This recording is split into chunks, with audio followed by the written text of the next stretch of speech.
एक बार की बात है, राधोगढ़ गांव के पास एक नदी बहती थी। खेती के साथ साथ पीने के लिए भी उसी नदी का पानी इस्तेमाल होता था। उस नदी में एक चुड़ैल रहती थी। वो कुछ दिनों से लोगों को पानी नहीं भरने देती थी और बहुत परेशान करती। एक दिन, ए कमला, तूने मेरी चोटी क्यों खींची? पगला गई है क्या विमला? मैं भला तेरी चोटी क्यों खींचूंगी? झूठ मत बोल, यहाँ हम दो ही तो हैं। अरे अरे, वो देखो, हमारी मटकी का पानी कौन गिरा रहा है? रास्ते में उन्हें भुवन मिला, जो बैलों को पानी पिलाने नदी लेकर जा रहा था। क्या हुआ? इस तरह क्यों भाग रही हो जैसे भूत पीछे पड़ गया हो? हाँ दादा, भूत ही है नदी पर, सच में। भक, मैं ही मिला चुहल करने के लिए। दरन हो गई जिन्नैया, मैं कैसे करूं? अरे क्या हुआ? ये बैल पानी क्यों नहीं पी रहे हैं? और मेरी धोती कौन खींच रहा है? कहीं भागो रे! इसी तरह एक दिन रामू वहाँ से जा रहा था। उसने देखा बीच धारा में एक औरत बड़े ही आराम से बैठी हुई है। ए, तुम वहाँ क्यों बैठी हो? अरे बाहर आ जाओ, मरना है क्या?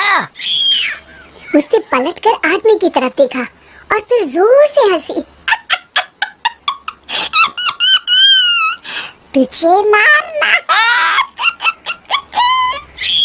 कहकर हाथ बढ़ाना शुरू किया। वो तेजी से गिरते पड़ते गांव की तरफ भागा और गांव आकर लोगों को बताया। हाँ, उस दिन मेरे बैलों को पानी भी नहीं पीने दिया उस चुड़ैल ने। हमारी मटकी का पानी गिरा दिया था।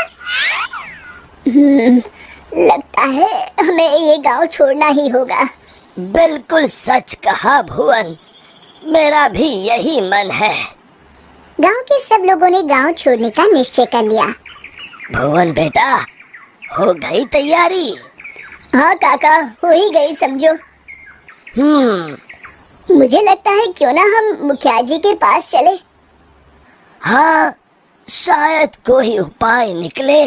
काका, मुखिया जी कोई ओझा तो नहीं? मुझे लगता है हमें हनुमान मंदिर के पुजारी के पास चलना चाहिए। बात तो तुम्हारी भी सही है। सारे गांव वाले पुजारी जी के पास गए। कहो, कैसे आना हुआ?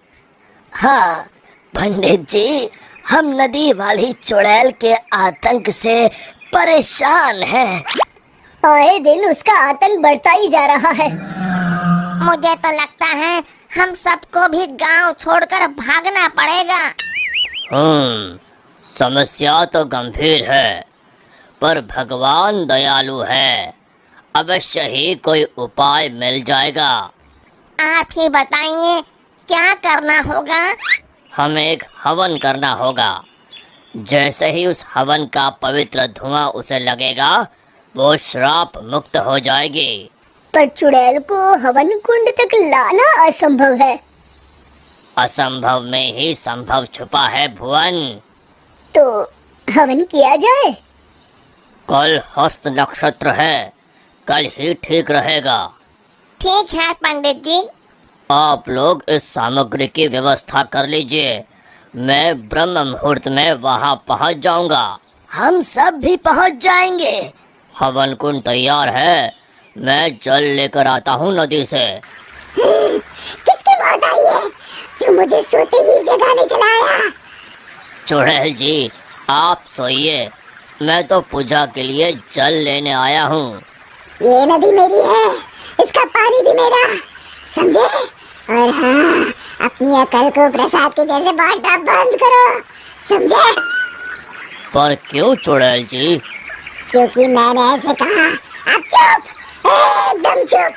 चुड़ैल जी, क्यों न एक शर्त लगाई जाए, जो हारेगा उसे दूसरे की बात माननी पड़ेगी। बोलो, मंजूर है? तुम साधारण गांव वाले मुझ जैसी ताकतवर चुड़ैल से शर्त लगाओगे?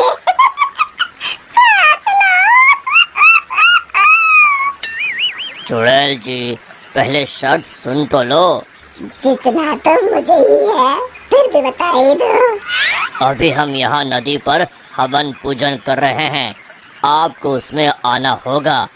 उसके बाद हम सब गांव छोड़कर चले जाएंगे।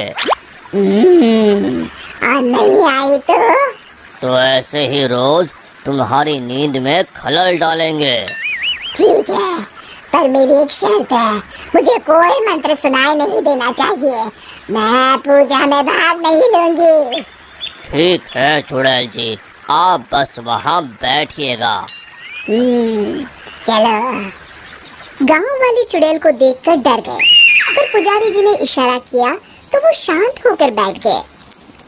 जैसे ही पंडित जी ने आखिरी आहुति आग में डाली और धुआं चुड़ैल की तरफ गया, वो जलने लगी और जोर जोर से चीखने लगी। बचाओ, मैं जल रही हूँ, बचाओ, मैं बचाओ, मैं सबको खा जाऊंगी, किसी को नहीं छोड़ूंगी।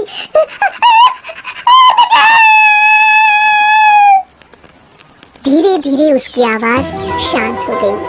सब लोग सोच रहे थे कि चुड़ैल जलकर राख हो जाएगी, पर ये क्या? उस डरावनी चुड़ैल की जगह पर एक खूबसूरत परी खड़ी थी। वो मुस्कुराते हुए बोली, मैं एक परी हूँ। एक शाप के कारण मुझे चुड़ैल बनना पड़ा।